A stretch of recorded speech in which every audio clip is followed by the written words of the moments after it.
Laju ekonomi di kuartal 2 melesat di atas 5%. Badan Pusat Statistik melaporkan, pertumbuhan ekonomi pada kuartal 2 berada di level 5,44% secara tahunan.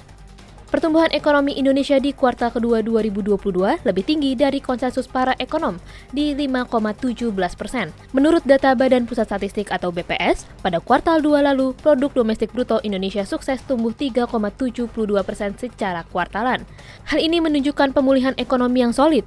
Usai kuartal 1 lalu, ekonomi Indonesia sempat kontraksi 0,96% secara kuartalan. Kepala BPS Margo Yuwono mengatakan pendorong utama ekonomi tumbuh melesat adalah konsumsi rumah tangga yang pertumbuhannya mencapai 5,51% dengan distribusi 51,47%.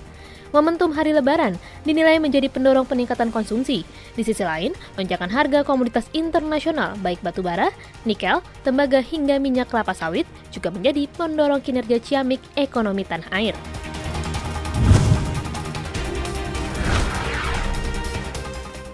Bank Indonesia melaporkan bahwa cadangan devisa Indonesia susut 3,1% di bulan Juli ini menjadi 132,2 miliar dolar Amerika Serikat dari posisi Juni yang mencapai 136,4 miliar dolar Amerika Serikat. Salah satu penyebab utamanya nilai tukar rupiah yang merosot melawar dolar Amerika Serikat hingga menembus ke atas 15.000 per dolar Amerika Serikat. Cadangan devisa tercatat turun 4,2 miliar dolar AS. Adapun, posisi cadangan devisa tersebut setara dengan pembiayaan 6,2 bulan impor atau 6,1 bulan impor dan pembayaran utang luar negeri pemerintah serta berada di atas standar kecukupan internasional sekitar 3 bulan impor. Penurunan porsi cadangan devisa pada Juli 2022 antara lain dipengaruhi oleh pembayaran utang luar negeri pemerintah dan kebutuhan untuk stabilisasi nilai tukar rupiah sejalan dengan masih tingginya ketidakpastian pasar keuangan global. Anjloknya cadangan devisa tersebut menjadi yang terbesar sejak Maret 2020 atau awal pandemi COVID-19. Saat itu, nilai tukar rupiah yang merosot hingga menembus 16.600 per dolar AS membuat BI melakukan intervensi yang masif. Cadangan devisa pun anjlok hingga 9,4 miliar dolar AS. Tekanan besar bagi rupiah sebenarnya datang dari eksternal, yakni Bank Sentral AS yang sangat agresif dalam menaikkan suku bunga. Kendati demikian, perlahan nilai tukar rupiah melawan dolar AS berada di sekitar Rp14.900 per dolar AS.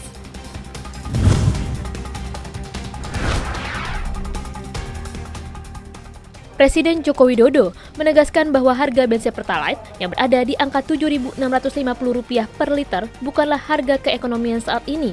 Harga murni bensin Pertalite adalah Rp17.100 per liter. Dalam Silatnas dan Ultah ke-19 Persatuan Purnawirawan TNI Angkatan Darat, Jokowi menceritakan bagaimana kondisi Amerika Serikat saat ini.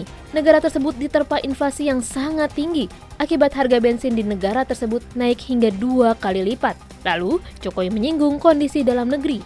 Beberapa waktu lalu, pemerintah hanya menaikkan 10% harga BBM, namun aksi unjuk rasa dan penolakan dari masyarakat berlangsung selama 3 bulan.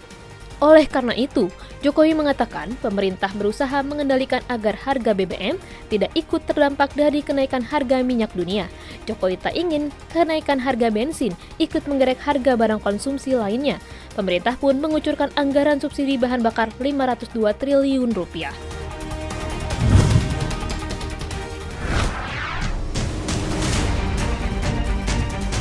Otoritas Jasa Keuangan akan mematok bunga fintech peer-to-peer lending atau pinjaman online di kisaran 0,3% hingga 0,4-6% per hari. Deputi Komisioner Pengawas Industri Keuangan Non-Bank 2 OJK Moh Ihsanuddin menyebut, angka tersebut diperoleh berdasarkan riset. Ia menilai masih ada fintech peer-to-peer lending yang memberikan suku bunga kompetitif. Misalnya, 10% per tahun, terutama pembiayaan sektor produktif.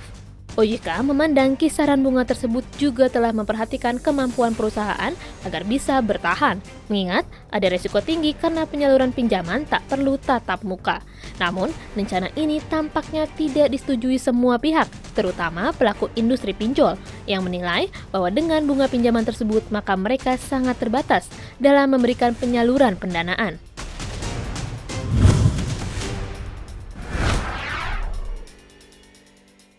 Inflasi Filipina tembus 6,4% pada Juli 2022. Lonjakan indeks harga konsumen tersebut terjadi karena kenaikan biaya transportasi dan harga pangan. Inflasi Filipina yang di atas 6% ini merupakan yang tertinggi sejak 2018 lalu.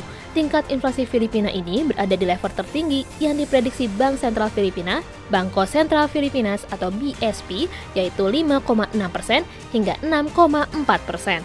Kondisi ini membuat BSP berencana memperkuat kebijakan moneter pada pertemuan 18 Agustus nanti. Gubernur BSP, Felipe Bedala, memberikan tanda kenaikan suku bunga 25 hingga 50 basis poin. Bank sentral di negara tersebut sebelumnya telah menaikkan suku bunga dengan total 125 basis poin pada tahun ini, termasuk kenaikan off-cycle 75 basis poin pada bulan lalu.